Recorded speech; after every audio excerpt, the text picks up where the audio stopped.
وعظمة التاريخ، وتعيش النوستالجيا على حق، وتلمس قلب التاريخ وتسمع نبضه كمان.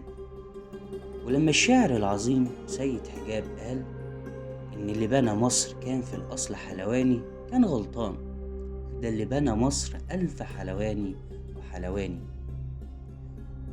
ويعد سوق خان الخليلي من أشهر الأسواق التجارية لتقديم الصناعات والمشغولات اليدوية، من تماثيل وسجاجيد ولوحات فنية وأنتيكات واكسسوارات مصنوعة يدوية وغيرها.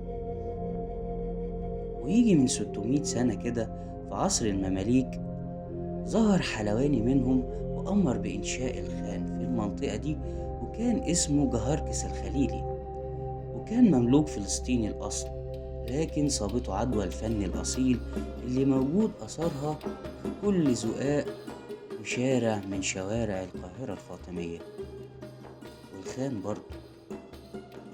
ولولا خان الخليلي ما كناش لا سمعنا ولا قرينا رواية عظيمة زي رواية خان الخليلي، واللي كتبها الأديب العظيم نجيب محفوظ، ولا كنا عشنا ولا شفنا إبداعاته الفنية.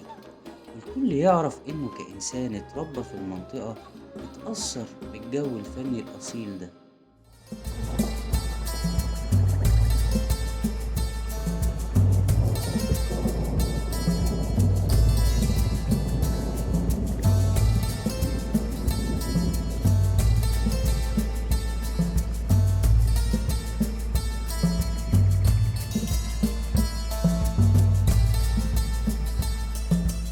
ومن بعد جهركس ما مات جه قنصوة الغوري وشال الخان وبنى مكانه السوق بالمحلات والورش اللي فيه، واللي لسه موجودة لحد دلوقتي